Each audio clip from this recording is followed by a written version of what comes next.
ਨਾਨਕ ਸਿੰਘ ਦਾ novel ਮੰਝਧਾਰ ਦਾ 15ਵੇਂ ਅੰਗ ਦਾ ਅਗਲਾ ਹਿੱਸਾ। ਸ਼ੁਕਲ ਜੀ ਨੂੰ ਖੜੇ ਹੋ ਕੇ ਬੋਲਣ ਦੀ ਲੋੜ ਨਹੀਂ ਪਈ। ਇੰਨੇ ਥੋੜ੍ਹੇ ਮਜਮੇ 'ਚ ਬੋਲਣਾ ਉਹਨਾਂ ਦੀ ਪ੍ਰਤਿਸ਼ਠਾ ਦੇ ਅਨੁਕੂਲ ਨਹੀਂ ਸੀ, ਸੋ ਬੈਠੇ ਬੈਠੇ ਉਹਨਾਂ ਉਚਾਰਨਾ ਸ਼ੁਰੂ ਕੀਤਾ। प्रिय बंधुजन, आपके इस अनुग्रह के लिए कृतज्ञ हूँ।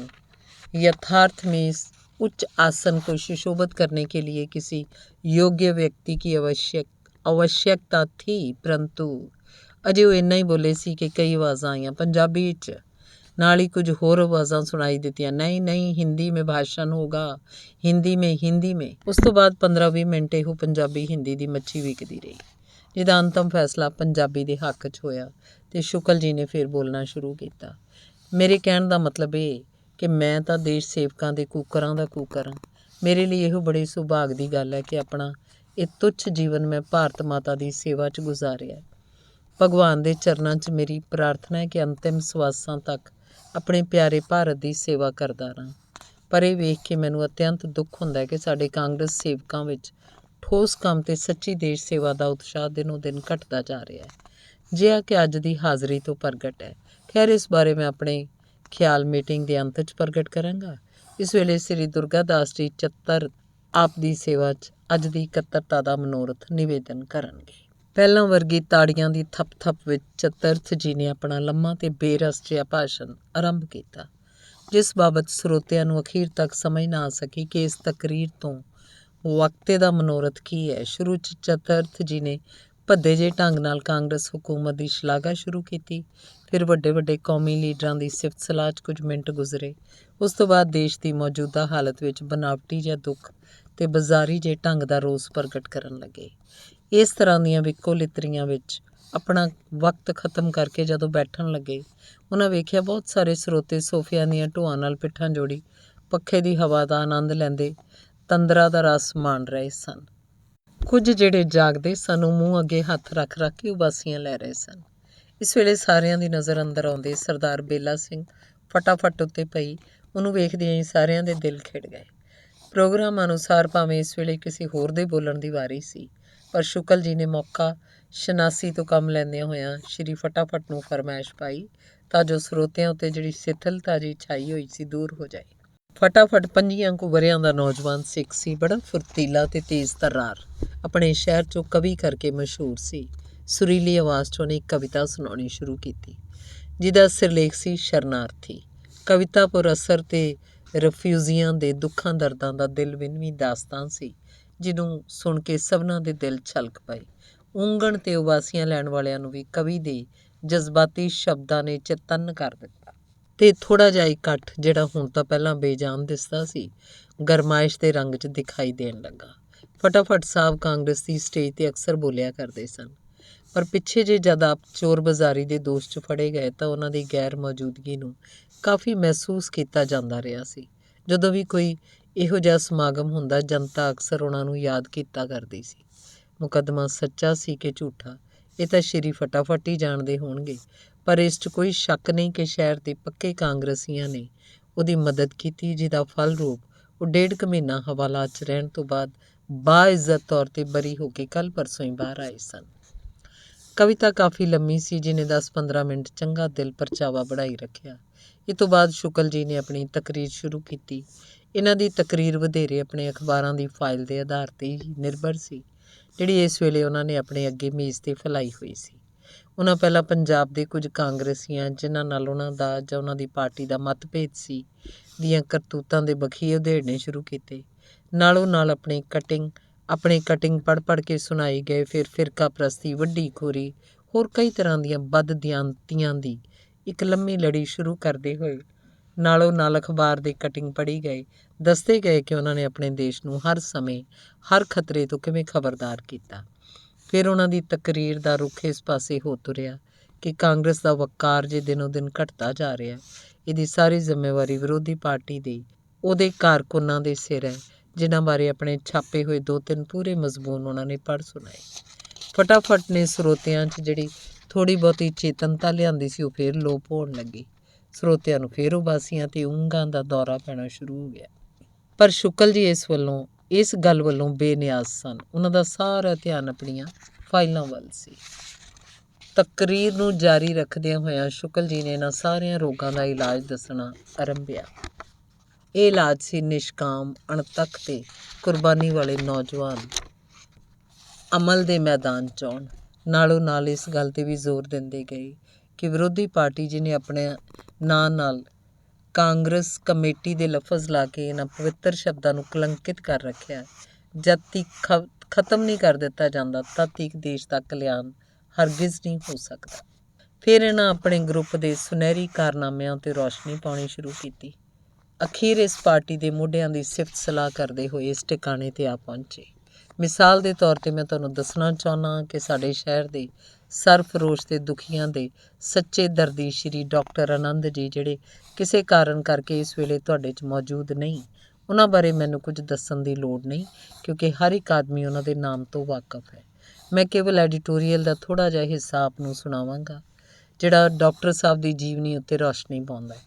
ਪਰਚਿਆਂ ਦੇ ਮਜ਼ਮੂਨ ਜਿਹੜੇ ਪਹਿਲਾਂ ਤੋਂ ਹੀ ਉਹਨਾਂ ਨੇ ਨਿਸ਼ਾਨੀਆਂ ਲਾ ਕੇ ਰੱਖੇ ਸਨ, ਪੜ੍ਹ ਕੇ ਸੁਣਾਉਣੇ ਸ਼ੁਰੂ ਕਰ ਦਿੱਤੇ। ਡਾਕਟਰ ਆਨੰਦ ਦੀ ਸਿਫਤ ਸਲਾਹ 'ਚ ਲੰਮੀ ਕਲਿਆਣ ਸੁਣ ਕੇ ਪੁੰਨਿਆ, ਜਿਹੜੀ ਸਰੋਤਿਆਂ 'ਚ ਮੌਜੂਦ ਸੀ, ਸਖਤ ਸ਼ਰਮਿੰਦਗੀ ਮਹਿਸੂਸ ਕਰ ਰਹੀ ਸੀ, ਕਿਉਂਕਿ ਡਾਕਟਰ ਆਨੰਦ ਦੀਆਂ ਤਾਰੀਫਾਂ ਨਹੀਂ ਸਗੋਂ ਉਹਨਾਂ ਨੂੰ ਇਹਨੂੰ ਨਿੰਦਿਆ ਖਿਆਲ ਕਰਦੀ ਸੀ, ਜਦ ਕਿ ਲੋੜ ਨਾਲੋਂ ਸੈਂਕੜੇ ਗੁਣਾ ਜ਼ਿਆਦਾ ਭੱਦੇ ਤੇ ਖੁਸ਼ਾਮਦਾਨਾ ਜੇ ਰੰਗ 'ਚ ਸ਼ੁਕਲ ਜੀ ਉਹਦੀਆਂ ਤਾਰੀਫਾਂ ਦੇ ਪੁਲ ਬੰਨੀ ਜਾ ਰਹੇ ਸੀ। ਪੁੰਨਿਆ ਸੋਚ ਰਹੀ ਸੀ, ਇਹ ਹੋ ਕੀ ਰਿਹਾ ਹੈ? ਇਹ ਦੇਸ਼ ਭਗਤਾਂ ਦੀ ਮੀਟਿੰਗ ਹੈ ਕਿ ਬੱਚਿਆਂ ਦੀ ਖੇਡ? ਸ਼ੁਕਲ ਜੀ ਬਾਬਤ ਤਾਂ ਪਹਿਲਾਂ ਤੋਂ ਹੀ ਨਫ਼ਰਤ ਨਾਲ ਉਹਦਾ ਦਿਲ ਉਬਾਲੇ ਖਾ ਰਿਹਾ ਸੀ। ਉਹੀ ਇਸ ਵੇਲੇ ਇਸ ਮਜਮੇ ਦਾ ਕਰਤਾ ਧਰਤਾ ਬਣ ਕੇ ਵੱਧ ਤੋਂ ਵੱਧ ਹੱਥ ਮਾਰ ਰਿਹਾ ਸੀ। ਇਸ ਸਾਰੇ ਸਮੇਂ 'ਚ ਕਈ ਵਾਰ ਪੁੰਨਿਆ ਦੇ ਦਿਲ 'ਚ ਆਇਆ ਕਿ ਉਹ ਚਿੱਟ ਲਿਖ ਕੇ ਕੁਝ ਬੋਲਣ ਦੀ ਆਗਿਆ ਮੰਗੇ, ਪਰ ਸਮੇਂ ਦੀ ਅਨੁਕੂਲਤਾ ਨੂੰ ਉਡੀਕਦੀ ਹੋਈ ਉਹ ਫਿਰ ਦੜ ਵੱਟ ਜਾਂਦੀ। ਸ਼ੁਕਲ ਜੀ ਬੋਲਦੇ ਗਏ, ਕਟਿੰਗ ਪੜ੍ਹ ਕੇ ਸੁਣਾਉਂਦੇ ਗਏ। ਬੋਲਦੇ ਬੋਲਦੇ ਛੇਕੜ ਰਿਫਿਊਜ਼ੀਆਂ ਦੇ ਦੁੱਖਾਂ ਦਰਦਾਂ ਦੇ ਬਿਆਨ ਵੱਲ ਮੁੜੇ। ਬੜੀ ਰੋਣ ਹਾਕੀ ਤੇ ਪੁਰਦਰਦ ਜਿਹੀ ਆਵਾਜ਼ 'ਚ ਉਹਨਾਂ ਦੱਸਣਾ ਸ਼ੁਰੂ ਕੀਤਾ ਕਿ ਡਾਕਟਰ ਆਨੰਦ ਨੇ ਕਿਸ ਤਰ੍ਹਾਂ ਫਸਾਦਾਂ ਦੇ ਦਿਨੀਂ ਉਹਨਾਂ ਬਦਨਸੀਬਾਂ ਲਈ ਆਪਣੀ ਨੀਂਦਰ, ਭੁੱਖ ਤੇ ਆਰਾਮ ਨੂੰ ਤਿਆਗ ਰੱਖਿਆ ਤੇ 24 ਘੰਟੇ ਰੋਜ਼ ਉਹਨਾਂ ਦੀ ਸੇਵਾ ਵਿੱਚ ਗੁਜ਼ਾਰੇ। ਫਿਰ ਆਪਣੇ ਅਸਲ ਨੁਕਤੇ ਵੱਲ ਆਉਂਦੇ ਹੋਏ ਬੋਲੇ, ਮਿੱਤਰ ਜਨੋ, ਜੇ ਤੁਸੀਂ ਚਾਹੁੰਦੇ ਹੋ ਕਿ ਤੁਹਾਡੇ ਲੱਖਾਂ ਪੀੜਤਾਂ ਦੀ ਸਹੀ ਤੌਰ 'ਤੇ ਤਰਜਮਾਨੀ ਕੀਤੀ ਜਾਏ ਤੇ ਹਕੂਮਤ ਉੱਤੇ ਜ਼ੋਰ ਦੇ ਕੇ ਉਹਨਾਂ ਦੇ ਦੁੱਖਾਂ ਤੇ ਤਕਲੀਫਾਂ ਦਾ ਹੱਲ ਲੱਭਿਆ ਜਾਏ, ਤਾਂ ਇਹਦਾ ਇੱਕੋ ਇੱਕ ਇਲਾਜ ਹੈ ਕਿ ਡਾਕਟਰ ਜੀ ਨੂੰ ਲੈਜਿਸਲੇਟਿਵ ਅਸੈਂਬਲੀ 'ਚ ਭੇਜ ਕੇ ਉਹਨਾਂ ਦੀ ਲੋਕ ਸੇਵਾ ਲਈ ਮੈਦਾਨ ਤਿਆਰ ਕਰੋ, ਕਿਉਂਕਿ ਇਸ ਵੇਲੇ ਸਾਡੇ ਸਾਹਮਣੇ ਜੇ ਕੋਈ ਸਭ ਤੋਂ ਜ਼ਰੂਰੀ ਸਵਾਲ ਹੈ, ਉਹ ਹੈ ਆਪਣੇ ਲੱਖਾਂ ਬੇਵਤਨ ਭਰਾਵਾਂ ਨੂੰ ਪਨਾਹ ਦੇਣੀ। ਮੈਂ ਜਦ ਵੇਖਦਾ ਕਿ ਇਸੇ ਸ਼ਹਿਰ ਵਿੱਚ ਜਿੱਥੇ ਵੱਡੇ ਵੱਡੇ ਮਹਿਲ ਮਾੜੀਆਂ 'ਚ ਬੈਠੇ ਅਮੀਰ ਲੋਕ ਸੁੱਖ ਮਾਣ ਰਹੇ ਨੇ, ਪੱਛਮੀ ਪੰਜਾਬ ਤੋਂ ਉੱਜੜ ਕੇ ਆਏ ਸਾਡੇ ਬੇਗਿਣਤ ਭੈਣਾਂ ਵੀਰ ਪਸ਼ੂਆਂ ਦੀ ਜ਼ਿੰਦਗੀ ਬਿਤਾ ਰਹੇ ਨੇ, ਸੋਚਦਾ ਕਿ ਅਸੀਂ ਇੰਨੇ ਬੇਅਣਖ ਤੇ ਬੇਗੈਰਤ ਹੋ ਗਏ ਹਾਂ ਕਿ ਆਪਣੇ ਹਮਵਤਨਾਂ ਦੀ ਹਾਲਤ ਵੇਖ ਕੇ ਸਾਡੇ ਦਿਲ ਨਹੀਂ ਪਿਘਲਦੇ। ਸਾਡਾ ਖਾਣਾ ਤੇ ਸੌਣਾ, ਸਾਡਾ ਹੱਸਣਾ ਤੇ ਖੇਡਣਾ, ਬਲਕਿ ਸਾਡਾ ਜੀਣਾ ਵੀ ਹਰਾਮ ਹੈ, ਜਦ ਤੱਕ ਅਸੀਂ ਉਹਨਾਂ ਬੇਵਤਨਾਂ ਦੇ ਰਹਿਣ ਲਈ ਛੱਤ ਤੇ ਖਾਣ ਲਈ ਰੋਟੀ ਦਾ ਇੰਤਜ਼ਾਮ ਨਹੀਂ ਕਰਦੇ। ਕੀ ਸਾਡੀ ਹਕੂਮਤ ਦਾ ਫਰਜ਼ ਨਹੀਂ ਕਿ ਉਹ ਸਭ ਤੋਂ ਪਹਿਲਾਂ ਇਹਨਾਂ ਲਈ ਰੋਜ਼ੀ ਤੇ ਟਿਕਾਣੇ ਦਾ ਇੰਤਜ਼ਾਮ ਕਰੇ? ਕੀ ਦੇਸ਼ ਦੇ ਬੱਚੇ ਦਾ ਫਰਜ਼ ਨਹੀਂ ਕਿ ਆਪਣੇ ਸੁੱਖ ਤੇ ਆਰਾਮ ਨੂੰ ਕੁਰਬਾਨ ਕਰਕੇ ਉਹਨਾਂ ਪੀੜਤਾਂ ਦੇ ਦੁੱਖ ਵੰਡਾਉਣ 'ਚ ਹਿੱਸਾ ਲੈਣ? ਕਿੰਨੇ ਜ਼ਾਲਮ, ਕਿੰਨੇ ਪੱਥਰ ਦਿਲ ਹਨ ਸਾਡੇ ਦੇਸ਼ ਵਾਸੀ, ਜਿਹੜੇ ਤੁਹਾਡੇ ਦੇਸ਼ ਵਾਸੀ ਕਿ ਤੁਸੀਂ ਖੁਦ। ਸੁਣਨ ਵਾਲਿਆਂ 'ਚੋਂ ਇੱਕ ਜਨਾਨਾ ਗਲੇ ਦੀ ਆਵਾਜ਼ ਗੂੰਜ ਉੱਠੀ। ਨਾਲ ਹੀ ਸਰੋਤਿਆਂ ਦਾ ਧਿਆਨ ਸ਼ੁਕਲ ਜੀ ਦੀ ਤਕਰੀਰ ਵੱਲੋਂ ਹਟ ਕੇ ਪੁੰਨਿਆ 'ਤੇ ਜਾ ਟਿਕਿਆ। ਸ਼ੁਕਲ ਜੀ ਨੇ ਪੁੰਨਿਆ ਵੱਲ ਤੱਕਿਆ, ਜਿਸ ਨਾਲ ਇੱਕ ਦੋ ਵਾਰੀ ਪਹਿਲਾਂ ਹੀ ਡਾਕਟਰ ਆਨੰਦ ਰਾਹੀਂ ਉਹਨਾਂ ਦੀ ਮੁਲਾਕਾਤ ਹੋ ਚੁੱਕੀ ਸੀ ਤੇ ਡਾਕਟਰ ਆਨੰਦ ਦੀ ਜ਼ਬਾਨੀ ਉਹ ਇਹ ਵੀ ਸੁਣ ਚੁੱਕੇ ਸੀ ਕਿ ਮਿਸ ਪੁੰਨਿਆ ਇੱਕ ਪੜ੍ਹੀ ਲਿਖੀ, ਦੇਸ਼ ਭਗਤੀ ਭਾਵਾਂ ਨਾਲ ਓਤ-ਪੋਤ ਲੜਕੀ ਹੈ। ਨਾਲੇ ਇਹ ਕਿ ਪੁੰਨਿਆ ਬੜੀਆਂ ਮੁਸੀਬਤਾਂ ਝਾਗਣ ਤੋਂ ਬਾਅਦ ਪੱਛਮੀ ਪੰਜਾਬ 'ਚ ਆਈ ਹੈ। ਕੀ ਕਿਹਾ ਦੇਵੀ ਜੀ ਤੁਸੀਂ? ਸ਼ੁਕਲ ਜੀ ਨੇ ਆਪਣੀ ਫੁੱਲ ਸਪੀਡ ਤਕਰੀਰ ਨੂੰ ਬ੍ਰੇਕਾਂ ਲਾਉਂਦਿਆਂ ਪੁੰਨਿਆ ਵੱਲ ਤੱਕ ਕੇ ਪੁੱਛਿਆ। ਖਿਮਾ ਕਰਨਾ, ਪੁੰਨਿਆ ਭਰਪੂਰ ਦਲੇਰੀ ਦੇ ਰੰਗ 'ਚ ਬੋਲੀ, ਮੈਂ ਕੁਝ ਕਹਿਣਾ ਚਾਹੁੰਦੀ ਹਾਂ। ਬੜੀ ਖੁਸ਼ੀ ਨਾਲ। ਕਹਿਣ ਤੋਂ ਬਾਅਦ ਸ਼ੁਕਲ ਜੀ ਨੇ ਸਰੋਤਿਆਂ ਨੂੰ ਸੰਬੋਧਨ ਕੀਤਾ। ਮੈਨੂੰ ਤਾਰਫ ਕਰਾਉਣ ਦਾ ਚੇਤਾ ਹੀ ਭੁੱਲ ਗਿਆ ਸੀ। ਕੁਮਾਰੀ ਪੁੰਨਿਆ ਦੇਵੀ ਥੋੜ੍ਹੇ ਦਿਨ ਹੋਏ ਨੇ ਪਾਕਿਸਤਾਨੀ ਜ਼ਾਲਮਾਂ ਦੇ ਪੰਜੇ 'ਚੋਂ ਰਿਹਾਈ ਪ੍ਰਾਪਤ ਕਰਕੇ ਆਏ ਨੇ। ਬੀਬੀ ਜੀ ਡਾਕਟਰ ਆਨੰਦ ਜੀ ਦੇ ਅਸਿਸਟੈਂਟ ਨੇ। ਇਹਨਾਂ ਦੇ ਖਿਆਲਾਤ ਬੜੇ ਅਗਾਂਹ ਵਧੂ ਤੇ ਵਿਦਵਤਾ ਭਰੇ ਨੇ। ਇਹ ਆਪਣੇ ਨਿੱਜੀ ਤਜਰਬਿਆਂ ਦੇ ਆਧਾਰ 'ਤੇ ਕੁਝ ਕਹਿਣਾ ਚਾਹੁੰਦੇ ਨੇ। ਆਸ਼ਾ ਹੈ ਤੁਸੀਂ ਸਾਰੇ ਸੱਜਣ ਬੜੇ ਧਿਆਨ ਨਾਲ ਸੁਣੋਗੇ। ਪੁੰਨਿਆ ਨੇ ਵੀ ਸ਼ੁਕਲ ਵਾਂਗ ਬੈਠਿਆਂ ਹੀ ਬੋਲਣਾ ਸ਼ੁਰੂ ਕੀਤਾ। ਮੈਂ ਸ਼ੁਕਲ ਜੀ ਪਾਸੋਂ ਖਿਮਾ ਚਾਹੁੰਦੀ ਹਾਂ ਕਿ ਉਹਨਾਂ ਨੂੰ ਭੁਲੇਖਾ ਲੱਗਾ ਕਿ ਮੈਂ ਆਪਣਾ ਦੁੱਖ ਦਰਦ ਸੁਣਾਉਣ ਲਈ ਨਹੀਂ ਆਈ, ਕਿਉਂਕਿ ਮੈਂ ਜਾਣਦੀ ਹਾਂ ਕਿ ਇਹਦਾ ਕੋਈ ਲਾਭ ਨਹੀਂ, ਜਦਕਿ ਜਿਹੜੀ ਕਾਰਵਾਈ ਇੱਥੇ ਹੋ ਰਹੀ ਹੈ ਸਭ ਨੁਮਾਇਸ਼ੀ ਹੈ। ਕੀ ਸ਼ੁਕਲ ਜੀ ਮੇਰੀ ਗੁਸਤਾਖੀ ਮਾफ़ ਕਰਨਗੇ ਜੇ ਮੈਂ ਪੁੱਛਾਂ ਕਿ ਤੁਸੀਂ ਲੋਕ ਜਿਹੜੇ ਇਸ ਵੇਲੇ ਇਸ ਛੱਤ ਹੇਠ ਬੈਠੇ ਹੋ, ਜ਼ੁਬਾਨੀ ਜਮ੍ਹਾਂ ਖਰਚ ਤੋਂ ਛੁੱਟ ਅਮਲੀ ਤੌਰ 'ਤੇ ਕਿੰਨੀ ਕੁ ਹਮਦਰਦੀ ਰਫਿਊਜ਼ੀਆਂ ਨਾਲ ਰੱਖਦੇ ਹੋ? ਬੀਬੀ ਪੁੰਨਿਆ ਦੇਵੀ ਦਾ ਸਵਾਲ ਬੜਾ ਅਜੀਬ ਹੈ। ਨਾਲ ਦੇ ਕਾਊਚ ਤੋਂ ਬਾਊ ਮਨਸਾ ਰਾਮ ਹੋਰੀ ਬੋਲ ਉੱਠੇ, ਜੇ ਅਮਲੀ ਹਮਦਰਦੀ ਨਹੀਂ ਤਾਂ ਕੀ ਅਸੀਂ ਇੱਥੇ ਤਮਾਸ਼ਾ ਵੇਖਣ ਲਈ ਇਕੱਠੇ ਹੋਏ ਹਾਂ? ਬਿਲਕੁਲ ਤਮਾਸ਼ਾ। ਪੁੰਨਿਆ ਨੇ ਉਸ ਵੱਲ ਚੁਭਵੀਂ ਨਜ਼रें ਤੱਕਦਿਆਂ ਕਿਹਾ, ਖਿਮਾ ਕਰਨਾ ਬਾਊ ਸਾਹਿਬ, ਤੁਸੀਂ ਸਿਰਫ ਤਮਾਸ਼ਾ ਕਿਹਾ ਅਤੇ ਮੈਂ ਕਹਿੰਦੀ ਹਾਂ ਕਿ ਤੁਸੀਂ ਲੋਕ ਰਫਿਊਜ਼ੀਆਂ ਨਾਲ ਟਿਚਕਰਾਂ ਕਰਨ ਲਈ, ਉਹਨਾਂ ਦੇ ਜ਼ਖਮਾਂ 'ਤੇ ਲੂਣ ਛਿੜਕਣ ਲਈ, ਉਹਨਾਂ ਦੇ ਜਜ਼ਬਾਤ ਨਾਲ ਮਜ਼ਾਕ ਕਰਨ ਲਈ ਇੱਥੇ ਇਕੱਠੇ ਹੋਏ ਹੋ, ਜਾਂ ਫਿਰ ਤੁਹਾਡੇ ਇੱਥੇ ਆਉਣ ਦਾ ਮਕਸਦ ਹੈ ਆਪਣੇ ਵਿਰੋਧੀ ਪਾਰਟੀ ਨੂੰ ਭੰਡਣਾ ਅਤੇ ਆਪਣੀ ਪਾਰਟੀ ਦੀ ਇਸ਼ਤਿਹਾਰਬਾਜ਼ੀ ਕਰਨੀ। ਸਰਦਾਰ ਕੁੰਦਨ ਸਿੰਘ ਅਰੋੜਾ ਅਧਖੜ ਉਮਰ ਦੇ ਅੰਬਾਲੇ ਦੇ ਮਸ਼ਹੂਰ ਕੋਲ ਮਰਚੈਂਟ ਸਨ। ਇਸ ਓਪਰੀ ਕੁੜੀ ਦੇ ਮੂੰਹ ਫੱਟਪਣੇ ਨੇ ਉਹਨਾਂ ਦੇ ਸਬਰ ਦਾ ਪਿਆਲਾ ਸਭ ਤੋਂ ਵੱਧ ਛਲਕਾ ਦਿੱਤਾ। ਫਿਰ ਵੀ ਆਪਣੇ ਆਪ ਨੂੰ ਕਾਬੂ 'ਚ ਰੱਖਦੇ ਬੋਲੇ, ਤੁਹਾਡੀ ਇਸ ਦਲੀਲ ਦਾ ਸਬੂਤ ਬੀਬੀ ਜੀ? ਸਬੂਤ ਨਾ ਮੰਗੋ। ਪੁੰਨਿਆ ਦੇ ਚਿਹਰੇ 'ਤੇ ਜੋਸ਼ ਦੀ ਲਾਲੀ ਝਲਕ ਰਹੀ ਸੀ। ਜੇ ਮੈਂ ਸਬੂਤ ਪੇਸ਼ ਕੀਤਾ ਤੁਸੀਂ ਸਾਰੇ ਅੱਗ ਭਬੂਕਾ ਹੋ ਕੇ ਰਹਿ ਜਾਓਗੇ। ਮੈਂ ਤੁਹਾਡੀਆਂ ਹੁਣ ਤੱਕ ਦੀਆਂ ਤਕਰੀਰਾਂ ਬੜੇ ਗੌਰ ਨਾਲ ਸੁਣੀਆਂ ਨੇ, ਜਿਨ੍ਹਾਂ ਨੂੰ ਸੁਣ ਕੇ ਮੈਂ ਇਸ ਨਤੀਜੇ 'ਤੇ ਪਹੁੰਚੀ ਹਾਂ ਕਿ ਤੁਸੀਂ ਜਾਂ ਤਾਂ ਉਸ ਘਟੀਆ ਦੁਕਾਨਦਾਰ ਵਰਗੇ ਹੋ ਜਿਹੜੇ ਗੁਆਂਢੀ ਦੁਕਾਨਦਾਰ ਨੂੰ ਨਿੰਦ ਕੇ ਆਪਣੇ ਸੌਦੇ ਦੀਆਂ ਸਿਫਤਾਂ ਕਰਦਾ ਹੈ, ਅਤੇ ਜਾਂ ਤੁਸੀਂ ਉਸ ਚੋਰ ਵਰਗੇ ਹੋ ਜਿਹੜਾ ਚੋਰੀ ਕਰਨ ਤੋਂ ਬਾਅਦ ਭੀੜ 'ਚ ਰਲ ਕੇ ਆਪ ਵੀ ਚੋਰ ਚੋਰ ਪੁਕਾਰਨ ਲੱਗ ਪੈਂਦਾ ਹੈ। ਬਾਊ ਮਨਸ਼ਾ ਰਾਮ ਜੀ ਨੇ ਫਰਮਾਇਆ ਸੀ ਕਿ ਕੀ ਅਸੀਂ ਤਮਾਸ਼ਾ ਵੇਖਣ ਲਈ ਇਕੱਠੇ ਹੋਏ ਹਾਂ? ਮੈਂ ਕਹਿੰਦੀ ਹਾਂ ਤਮਾਸ਼ਾ ਵੇਖਣ ਲਈ ਨਹੀਂ, ਤਮਾਸ਼ਾ ਕਰਨ ਲਈ। ਤੁਸੀਂ ਇਸ ਵੇਲੇ ਜੋ ਕੁਝ ਕਰ ਰਹੇ ਹੋ ਇਹ ਤਮਾਸ਼ਾ ਨਹੀਂ ਤਾਂ ਹੋਰ ਕੀ ਹੈ? ਜਦਕਿ ਤੁਹਾਡੇ 'ਚੋਂ ਹਰ ਇੱਕ ਦੇ ਦਿਲ ਵਿੱਚ ਇਹੋ ਖਾਹਿਸ਼ ਹੈ ਕਿ ਕਾਂਗਰਸੀ ਪਣੇ ਦਾ ਬੁਰਕਾ ਪਹਿਨ ਕੇ ਜਨਤਾ ਪਾਸੋਂ, ਸਰਕਾਰ ਪਾਸੋਂ ਅਤੇ ਬਦਨਸੀਬ ਰਫਿਊਜ਼ੀਆਂ ਪਾਸੋਂ ਵੱਧ ਤੋਂ ਵੱਧ ਫਾਇਦਾ ਉਠਾਇਆ ਜਾਏ। ਤੁਸੀਂ ਵਿਰੋਧੀ ਪਾਰਟੀ ਨੂੰ ਭੰਡ ਕੇ ਹਜ਼ਾਰ ਆਪਣੀਆਂ ਤਾਰੀਫਾਂ ਦੇ ਗੀਤ ਗਾਈ ਜਾਓ, ਪਰ ਦੁਨੀਆ ਇਸ ਤਮਾਸ਼ੇ ਨੂੰ ਖੂਬ ਸਮਝਦੀ ਹੈ। ਅੱਜ ਦੇ ਰਿਵਾਜ਼ ਅਨੁਸਾਰ ਆਪਣੇ ਕਾਰੋਬਾਰ 'ਚ ਤਰੱਕੀ ਕਰਨ ਲਈ, ਸਰਕਾਰ ਪਾਸੋਂ ਠੇਕੇ, ਪਰਮਿਟ ਜਾਂ ਨੌਕਰੀਆਂ ਲੈਣ ਲਈ ਸਭ ਤੋਂ ਵੱਡਾ ਗੁਰ ਹੈ ਕਾਂਗਰਸੀ ਹੋਣਾ ਅਤੇ ਕਾਂਗਰਸ ਦੀਆਂ ਮੀਟਿੰਗਾਂ 'ਚ ਹਿੱਸਾ ਲੈਣਾ। ਸੋ ਤੁਸੀਂ ਇਸੇ ਫਰਜ਼ ਨੂੰ ਅਦਾ ਕਰਨ ਲਈ ਇੱਥੇ ਜੁੜ ਬੈਠੇ ਹੋ। ਮੈਂ ਤਾਂ ਇਹੋ ਕੁਝ ਸਮਝ ਸਕੀ ਹਾਂ। ਪੁੰਨਿਆ ਰੁਕੀ ਨਹੀਂ, ਸਾਰੇ ਸਰੋਤਿਆਂ ਉੱਤੇ ਸਾਂਝੀ ਨਜ਼ਰ ਨਾਲ ਤੱਕਦਿਆਂ ਬੋਲੀ ਗਈ, ਜ਼ਰਾ ਬੁੱਕਲ 'ਚ ਮੂੰਹ ਪਾ ਕੇ ਵੇਖੋ ਅਤੇ ਫਿਰ ਮੈਨੂੰ ਦੱਸੋ ਕਿ ਤੁਹਾਡੇ 'ਚੋਂ ਕਿਹੜਾ ਹੈ ਜਿਹਨੇ ਕਾਂਗਰਸੀ ਬੁਰਕੇ ਦੀ ਮਦਦ ਨਾਲ ਸਰਕਾਰ ਪਾਸੋਂ ਨਾਜਾਇਜ਼ ਤੌਰ 'ਤੇ ਲੋਹੇ ਕੋਲੇ, ਕੱਪੜੇ ਅਤੇ ਹੋਰ ਚੀਜ਼ਾਂ ਦੇ ਪਰਮਿਟ ਨਹੀਂ ਪ੍ਰਾਪਤ ਕੀਤੇ? ਕਿਹੜਾ ਹੈ ਜਿਹਨੇ ਆਪਣੇ ਰਿਸ਼ਤੇਦਾਰਾਂ ਨੂੰ ਨੌਕਰੀਆਂ 'ਤੇ ਠੇਕੇ ਦੀਵਾਨ 'ਚ ਇਸ ਕਾਂਗਰਸੀ ਬੁਰਕੇ ਦੀ ਮਦਦ ਨਹੀਂ ਲਈ? ਮੈਂ ਭਾਵੇਂ ਤੁਹਾਡੇ ਸ਼ਹਿਰ 'ਚ ਨਵੀਂ ਆਈ ਹਾਂ, ਫਿਰ ਵੀ ਇੰਨੀ ਕੁ ਵਾਕਫੀ ਮੈਂ ਜ਼ਰੂਰ ਹਾਸਲ ਕਰ ਲਈ ਹੈ। ਜੇ ਤੁਸੀਂ ਚਾਹੋ ਤਾਂ ਮੈਂ ਇਸ ਵੇਲੇ ਤੁਹਾਨੂੰ ਦੱਸ ਸਕਦੀ ਹਾਂ ਕਿ ਤੁਹਾਡੀਆਂ ਇਹਨਾਂ ਕਿਸ਼ਤੀ ਨੁਮਾ ਟੋਪੀਆਂ ਅਤੇ ਜਵਾਹਰ ਜਾਕਟਾਂ ਹੇਠ ਕਿਹੜੀ ਮੂੰਹ ਕਾਲੀ ਭੇਡ ਲੁਕੀ ਬੈਠੀ। ਬਿਲਕੁਲ ਗਲਤ ਹੈ।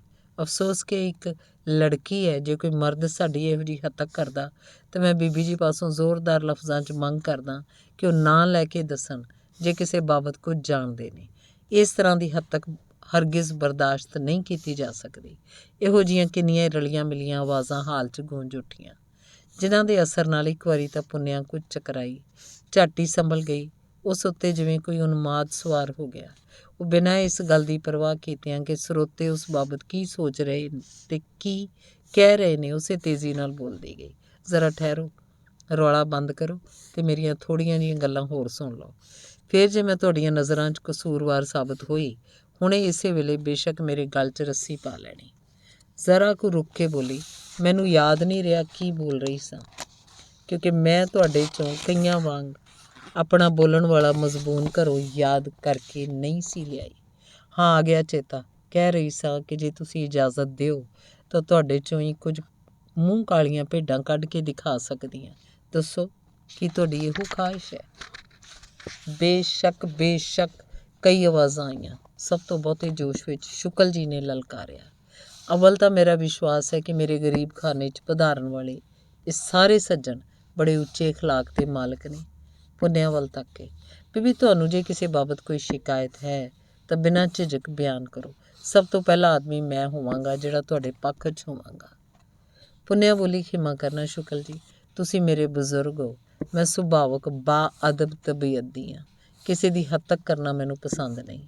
ਚੰਗੀ ਬਾ-ਅਦਬ ਹੈ। ਸਰੋਤਿਆਂ 'ਚੋਂ ਇੱਕ ਦਬਵੀਂ ਤੇ ਗੁੱਸੇ ਭਰੀ ਆਵਾਜ਼ ਸੁਣਾਈ ਦਿੱਤੀ। ਪਰ ਪੁੰਨਿਆ ਨੇ ਬਿਨਾਂ ਉਹਦਾ ਖਿਆਲ ਕੀਤਿਆਂ ਸ਼ੁਕਲ ਜੀ ਨੂੰ ਸੰਬੋਧਨ ਕਰਕੇ ਕਹਿਣਾ ਜਾਰੀ ਰੱਖਿਆ। ਆਪਣੀ ਤਕਰੀਰ ਦੇ ਛੇਕੜ ਵਿੱਚ ਤੁਸੀਂ ਰਿਫਿਊਜ਼ੀਆਂ ਦਾ ਜ਼ਿਕਰ ਕੀਤਾ ਸੀ। ਤੁਹਾਡੇ ਅਸਰ ਭਰੇ ਲੈਕਚਰ ਨੂੰ ਸੁਣ ਕੇ ਮੇਰਾ ਦਿਲ ਸ਼ਾਇਦ ਕੁਝ ਜ਼ਿਆਦਾ ਭੜਕ ਉੱਠਿਆ, ਕਿਉਂਕਿ ਮੈਂ ਖੁਦ ਇੱਕ ਰਿਫਿਊਜ਼ੀ ਹਾਂ। ਰਿਫਿਊਜ਼ੀਆਂ ਨੂੰ ਵਸਾਉਣ ਬਾਰੇ ਤੁਸੀਂ ਆਪਣੀ ਹਕੂਮਤ ਨੂੰ ਜਿਹੜੀ ਝਾੜ ਪਾਈ ਹੈ, ਇਸ 'ਚ ਕਿੰਨੀ ਸੱਚਾਈ ਅਤੇ ਕਿੰਨਾ ਠੋਸਪੁਣਾ ਹੈ। ਜਨਤਾ ਪਾਸ ਕੀਤੀ ਹੋਈ ਤੁਹਾਡੀ ਅਪੀਲ ਵੀ ਕਿੰਨੀ ਜ਼ਬਰਦਸਤ ਹੈ। ਦੇਸ਼ ਦੇ ਬੱਚੇ ਬੱਚੇ ਦਾ ਫਰਜ਼ ਹੈ ਕਿ ਆਪਣੇ ਸੁੱਖ ਆਰਾਮ ਨੂੰ ਕੁਰਬਾਨ ਕਰਕੇ ਦੁਨੀਆ ਦਾ ਦੁੱਖ ਵੰਡਾਉਣ। ਧੰਨਵਾਦ। ਚੱਲਦਾ।